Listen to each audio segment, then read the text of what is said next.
पिछले सेक्शन में हमने वह कोर रीजन डिस्कवर किया कि किसी सेंटेंस को पढ़ते समय या किसी सॉन्ग को सुनते समय ट्रेडिशनल फीड फॉरवर्ड नेटवर्क क्यों फेल हो जाते हैं। उनमें मेमोरी की कमी होती है। हर बार जब एक स्टैंडर्ड नेटवर्क किसी इनपुट की प्रोसेसिंग फिनिश करता है तो उसकी एक्टिवेशंस पूरी तरह रीसेट हो जाती हैं। ये अगले इनपुट को ऐसे अप्रोच करता है जैसे ये पहली इंफॉर्मेशन हो जो इसे कभी मिली है। इसे फिक्स करने के लिए हमें अपने न्यूरल नेटवर्क को एक ऐसा तरीका देना होगा जिससे वे टाइम के साथ कॉन्टेक्स्ट को आगे ले जा सकें। इमेजिन कीजिए कि आप एक आरामदायक आर्मचेयर पर बैठकर एक लंबी थ्रिलिंग डिटेक्टिव नॉवेल पढ़ रहे हैं। आप हर वर्ड के हर सिंगल लेटर को वर्ड बाय वर्ड याद रखने की कोशिश नहीं करते और नहीं ही हर बार जब आपकी आंखें अगले वर्ड पर जाती हैं तो आप अपने माइंड से पिछले सभी प्लॉट पॉइंट्स को क्लियर करते हैं। इसके बजाय जैसे ही आप हर सेंटेंस पढ़ते हैं आप अपने माइंड में एक रनिंग मेंटल नोटबुक मेंटेन रखते हैं। ओके, डिटेक्टिव अभी लाइब्रेरी में गया। अब उसे रग पर एक टूटा हुआ चाय का कप मिला। वेट, मेंटल पीस पर घड़ी 3:15 पर रुकी हुई है। आप जो भी नया वर्ड पढ़ते हैं उसके साथ आप इस मेंटल नोटबुक को अपडेट करते हैं। सेंटेंस 5 पर आप जो नोट लिखते हैं वह सिर्फ सेंटेंस 5 के बारे में नहीं होता, बल्कि वह सेंटेंस 1 से लेकर सेंटेंस 5 तक जो कुछ भी हुआ उसकी एक क्यूम्युलेटिव समरी होता है।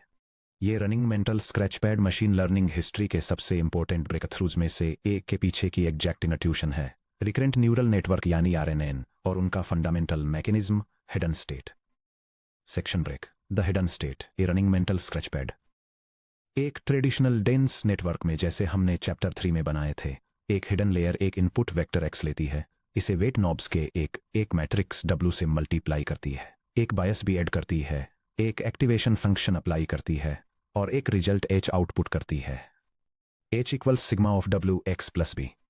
एक बार जब वह स्टेप कंप्लीट हो जाता है तो अगले प्रेडिक्शन के दौरान H में मौजूद एक्टिवेशंस ओवरराइट या डिस्कार्ड कर दी जाती हैं। एक recurrent neural network RNN feedback loop introduce करके रूल्स बदल देता है। स्टेप T के बाद हिडन लेयर के एक्टिवेशन वेक्टर को फेंकने के बजाय नेटवर्क उस वेक्टर को अगले स्टेप T+1 के लिए एक एडिशनल इनपुट के रूप में वापस अप में ही पास कर देता है। एक्टिवेशंस के इस पास किए गए वेक्टर को हिडन स्टेट कहा जाता है। मैथमेटिकली इसे H सब T से डिनोट किया जाता है। Standard network versus recurrent neural network. Standard dense network stateless और मेमोरीलेस होता है। इनपुट X हिडन लेयर तक जाता है जो आउटपुट Y की तरफ ले जाता है। रिकरेंट न्यूरल नेटवर्क या RNN स्टेटफुल होता है और इसमें मेमोरी लूप होता है।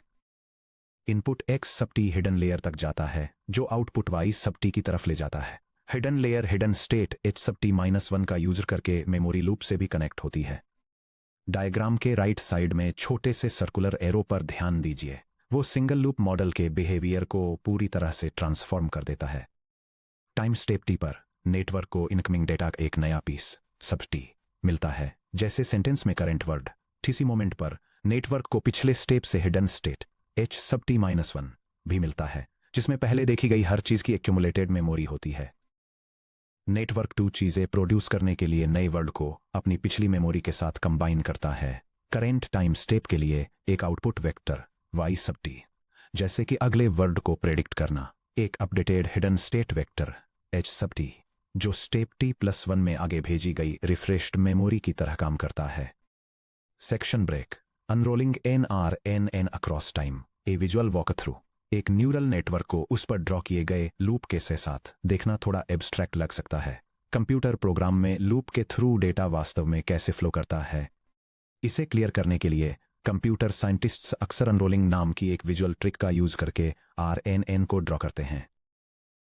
जब हम एक RNN को अनरोल करते हैं तो हम सीक्वेंस के हर स्टेप के लिए एग्जैक्ट सेम फिजिकल नेटवर्क को बार बार ड्रॉ करते हैं, ये दिखाते हुए कि इंफॉर्मेशन टाइम के अक्रॉस हॉरिजॉन्टली कैसे फ्लो करती है। आइए एक कंक्रीट एग्जाम्पल के थ्रू समझते हैं। सपोज कीजिए कि हम चाहते हैं कि हमारा न्यूरल नेटवर्क 3 वर्ड के एक छोटे से सेंटेंस को प्रोसेस करे। मुझे AI से प्यार है। हम इस सेंटेंस को 3 सिक्वेंशियल टाइम स्टेप्स में एक बार में एक वर्ड करके अपने RNN में फीड करेंगे। T=1, T=2 और T=3।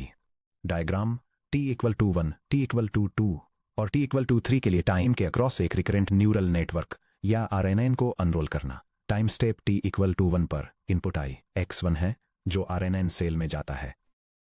ये हिडन स्टेट H1 प्रोड्यूस करता है जो टाइम स्टेप T=2 की तरफ ले जाता है और prediction y hat 1 what follow जाई time step t equal to 2 पर इनपुट लव x2 है जो हिडन स्टेट h1 के साथ RNN सेल में जाता है। यह हिडन स्टेट h2 प्रोड्यूस करता है जो time step t equal to 3 की तरफ ले जाता है और prediction y hat 2 what follow जाई love time step t equal to 3 पर इनपुट AI x3 है जो हिडन स्टेट h2 के साथ RNN सेल में जाता है। यह प्रेडिक्शन y हैट 3 प्रोड्यूस करता है what sentiment is I love AI। आइए देखते हैं कि सीक्वेंस के हर स्टेप पर नेटवर्क की इंटरनल स्टेट के अंदर क्या होता है। Time step t equals 1 word I read करना इनपुट x1 वर्ड I को रिप्रेजेंट करने वाला numerical vector previous memory h0 क्योंकि यह सेंटेंस की बिल्कुल शुरुआत है इसलिए अभी कोई प्रायर कॉन्टेक्स्ट नहीं है। Network starting hidden state h0 को ऑल जीरोज के वेक्टर के रूप में इनिशियलाइज करता है 0.0 0.0 ... 0.0। क्या होता है नेटवर्क x1 को h0 के साथ प्रोसेस करता है। यह पहला true hidden state h1 create करता है। मेंटल स्क्रैचपैड स्टेट h1 हमने अभी एक सेंटेंस स्टार्ट किया है और subject first person pronoun I है। Time step t equals to word love read करना इनपुट x2 वर्ड लव को रिप्रेजेंट करने वाला numerical vector previous memory h1 network step t equals 1 के दौरान जनरेट हुए हिडन स्टेट वेक्टर h1 को receive करता है। क्या होता है नेटवर्क लव को आइसोलेशन में इवेल्युएट नहीं करता है। यह आने वाले वर्ड लव को h1 में स्टोर्ड कॉन्टेक्स्ट के साथ ब्लेंड करके एक नया हिडन स्टेट h2 क्रिएट करता है। Mental scratchpad state h2 subject I आने वाली किसी चीज के प्रति स्ट्रॉन्ग पॉजिटिव इमोशन एक्सप्रेस कर रहा है। Time step t equals 3 word AI read करना इनपुट x3 वर्ड AI को रिप्रेजेंट करने वाला numerical vector previous memory h2 network hidden state vector h2 receive करता है जिसमें I लव की क्यूमुलेटिव समरी मौजूद है। क्या होता है नेटवर्क h3 जनरेट करने के लिए x3 को h2 के साथ कंबाइन करता है। Mental scratchpad state h3 sentence artificial intelligence के बारे में स्ट्रॉन्ग पॉजिटिव सेंटिमेंट एक्सप्रेस करता है। फाइनल आउटपुट y हैट 3 अगर हमारा टारगेट टास्क सेंटिमेंट एनालिसिस है तो network final prediction score 0.98 positive output देने के लिए फाइनल स्टेट h3 का यूज करता है। क्योंकि नेटवर्क h1 को स्टेप 2 में और h2 को स्टेप 3 में लेकर गया इसलिए फाइनल एक्टिवेशन वेक्टर h3 में तीनों वर्ड्स के कॉन्टेक्स्ट का असर मौजूद है। इसे एक फिक्स्ड इनपुट ब्लॉक में तीनों वर्ड्स को एक साथ प्रोसेस करने की जरूरत नहीं पड़ी। इसने कंटिन्यूअस मेमोरी बनाए रखते हुए उन्हें एक के बाद एक प्रोसेस किया। Section break under the hood the math of the recurrent cell. अब जब हमें बेसिक पिक्चर समझ आ गई है तो चलिए इस मैकेनिज्म को चलाने वाले मैथमेटिकल इंजन को देखते हैं। सब टॉपिक 2.4 में हमने सीखा कि हर स्टैंडर्ड आर्टिफिशियल न्यूरॉन अपने इनपुट्स का वेटेड सम कैलकुलेट करता है, एक बायस नॉब ऐड करता है और रिजल्ट को एक एक्टिवेशन फंक्शन के थ्रू पास करता है। z equals w.x+b। एक रिकरेंट न्यूरल नेटवर्क लेयर में न्यूरॉन को हर सिंगल टाइम स्टेप t पर दो इंडिपेंडेंट इनपुट वेक्टर्स मिलते हैं x सब t नया आने वाला feature vector dimension d, h सब t -1 पिछले स्टेप का hidden state vector dimension m। दो सेपरेट इनपुट्स को हैंडल करने के लिए RNN लेयर वेट मैट्रिसेस के दो अलग सेट्स का यूज करती है। w सब x input weights trainable knobs का मैट्रिक्स जो यह तय करता है कि नए आने वाले इनपुट वर्ड x सब t को कितना वेट देना है। w सब h hidden to hidden recurrent weights trainable knobs का मैट्रिक्स जो यह तय करता है कि पास्ट मेमोरी स्टेट h सब t -1 को कितना वेट देना है। स्टेप t पर रिकरेंट सेल के अंदर current input vector xt weight w x h से पास होता है जबकि previous memory vector ht -1 weight w h से पास होता है। दोनों आउटपुट्स कंबाइन होकर एक वेटेड सम प्लस बायस भी h बनाते हैं जो 10h एक्टिवेशन फंक्शन से पास होकर नया हिडन स्टेट ht प्रोड्यूस करता है। The recurrent hidden state equation in सभी टुकड़ों को एक साथ मिलाने पर एक सिंपल या vanilla recurrent neural network cell का फंडामेंटल इक्वेशन मिलता है। h सब t equals hyperbolic tangent of w सब x h टाइम्स x सब t प्लस w सब h टाइम्स h सब t -1 प्लस b सब h। चलिए इस इक्वेशन के हर सिंबल को ब्रेक डाउन करते हैं ताकि यह पूरी तरह से इनट्यूटिव लगे। h सब t न्यू हिडन स्टेट एक m डायमेंशनल वेक्टर जो टाइम स्टेप t पर अपडेटेड समरी मेमोरी को रिप्रेजेंट करता है।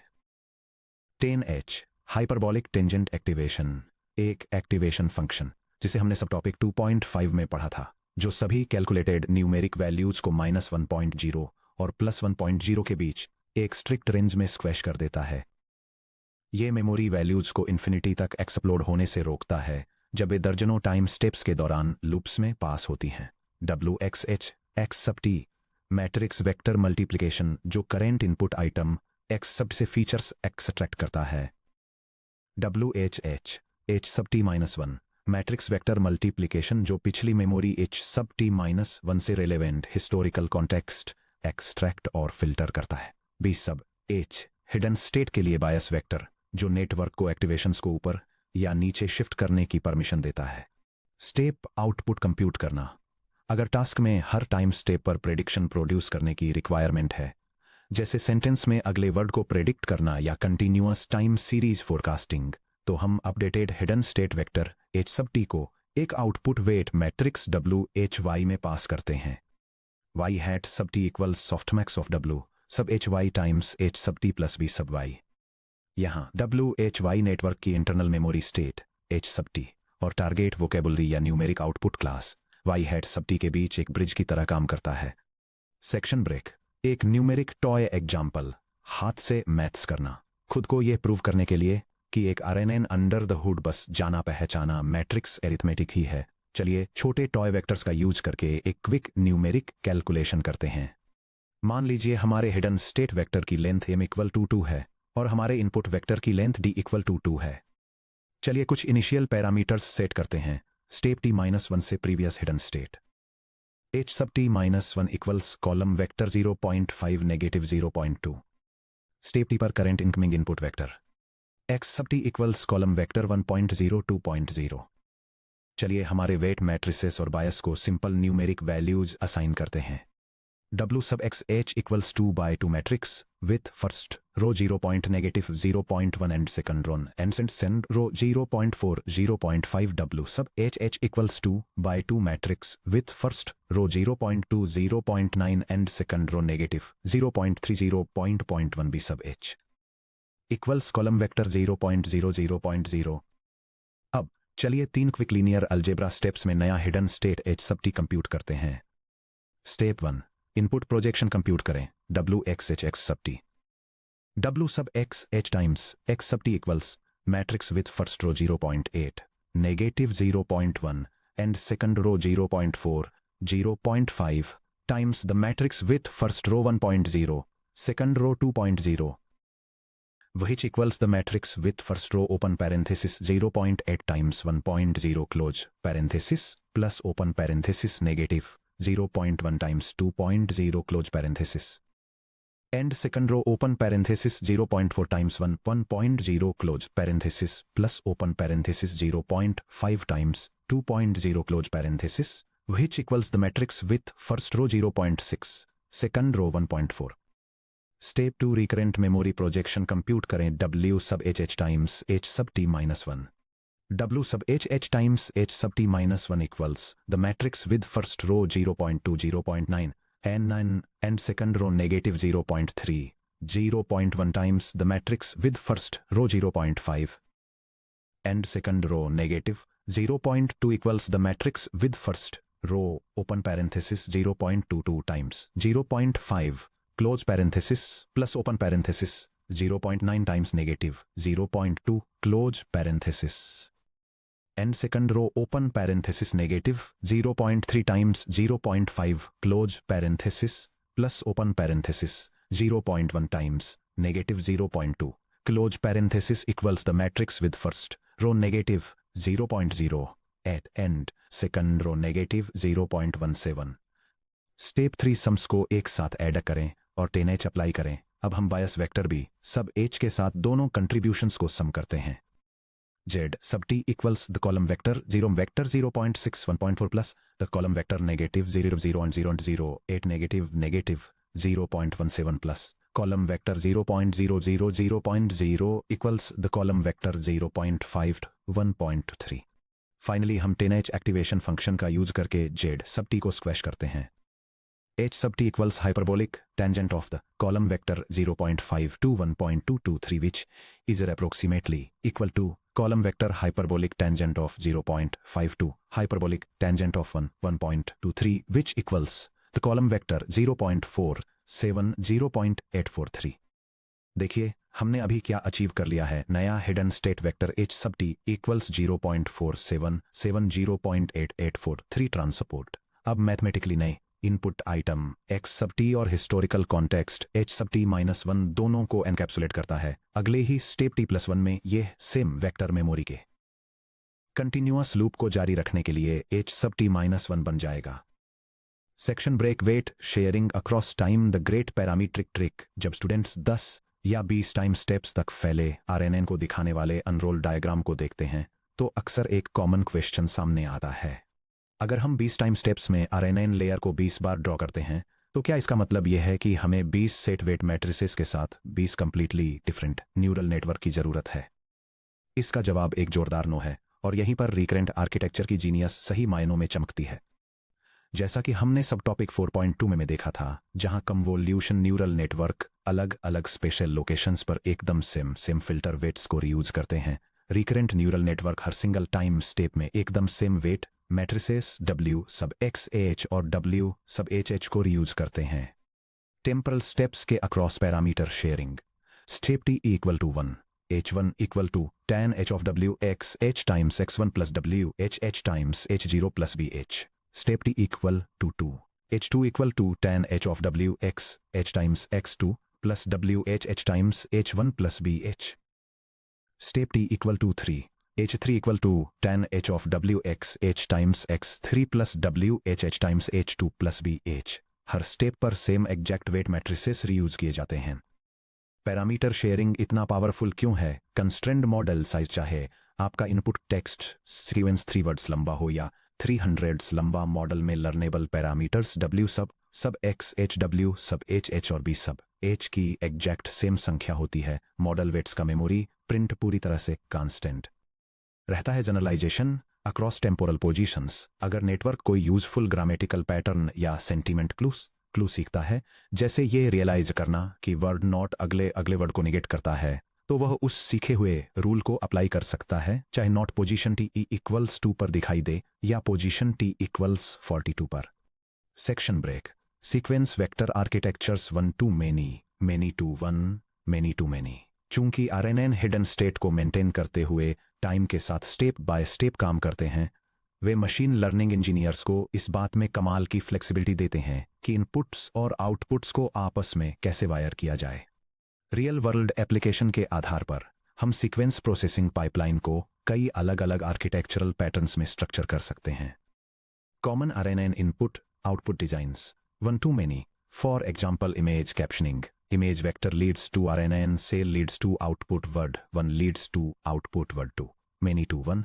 For example sentiment analysis. Word 1 leads to word 2 leads to word 3 leads to RNN cell leads to final sentiment. Many to many. For example, language translation. English word 1 leads to English word 2 leads to RNN. Sale leads to French word 1 leads to French word 2. Pattern 1 standard feed forward. Input single fixed input जैसे static image. Output single fixed prediction class. Example standard CNN image classification. Pattern 2 many sequence generation. Input single static input vector जैसे बीच की एक photo. Output time के साथ outputs की एक multi step dynamic sequence जैसे text captions generate करना। A sunny day at the beach. Pattern 3 many to 1 sequence classification. Input time के साथ आइटम्स की एक डायनेमिक सीक्वेंस जैसे 20 वर्ड का customer review. Output final step t equal to n पर एक सिंगल फाइनल क्लासिफिकेशन आउटपुट जैसे पॉजिटिव या negative. Pattern 4 many to many sequence translation या टोकन लेबलिंग। इनपुट वैल्यूज की एक सीक्वेंस जैसे एक English sentence the dog run. Output step by step generate होने वाले आउटपुट्स की एक करेस्पॉन्डिंग सीक्वेंस जैसे फ्रेंच आउटपुट टोकन्स ले शिएना कोरू। Section break. The looming challenge. यह स्क्रैच पैड कब तक लास्ट कर सकता है? इस पॉइंट पर simple recurrent neural network sequential data को प्रोसेस करने के लिए अल्टीमेट टूल की तरह लग सकते हैं। एक सिंपल फीडबैक लूप इंट्रोड्यूस करके और एक running hidden state vector HT को मेंटेन रखते हुए हमने अपने नेटवर्क को एक मेंटल स्क्रैच पैड दे दिया है जो वेरिएबल सीक्वेंस लेंथ के हिसाब से डायनेमिकली अडेप्ट होते हुए पास्ट कॉन्टेक्स्ट को याद रखता है। हालांकि जब हम सिंपल आरएनएन को छोटे फ्रिज से आगे लंबे रियल वर्ल्ड सीक्वेंसेज में पुश करते हैं तो एक अनएक्सपेक्टेड ब्रेकडाउन होता है। इमेजिन कीजिए कि आप 500 पेज की मिस्ट्री नॉवेल को एक सिंगल इंडेक्स कार्ड की मदद से पढ़ रहे हैं। सेंटेंस 10 पर आपके छोटे नोट्स आराम से फिट हो जाते हैं, लेकिन सेंटेंस 5000 तक पहुंचते पहुंचते जैसे आप उसी छोटे इंडेक्स कार्ड पर बार बार इरेज, अपडेट, ओवरराइट और नई डिटेल्स स्क्वीज करते हैं, चैप्टर 1 के नोट्स धुंधले और अनरीडेबल ब्लर बन जाते हैं। मैथमेटिकल टर्म्स में जैसे जैसे ग्रेडियंट्स डजन्स या hundreds of unrolled recurrent time steps के थ्रू बैकवर्ड फ्लो करते हैं, इंटरनल सिग्नल्स या तो श्रिंक होकर न्यूमेरिकल जीरो बन जाते हैं या फिर आउट ऑफ कंट्रोल होकर इन्फिनिटी तक एक्सप्लोइड हो जाते हैं।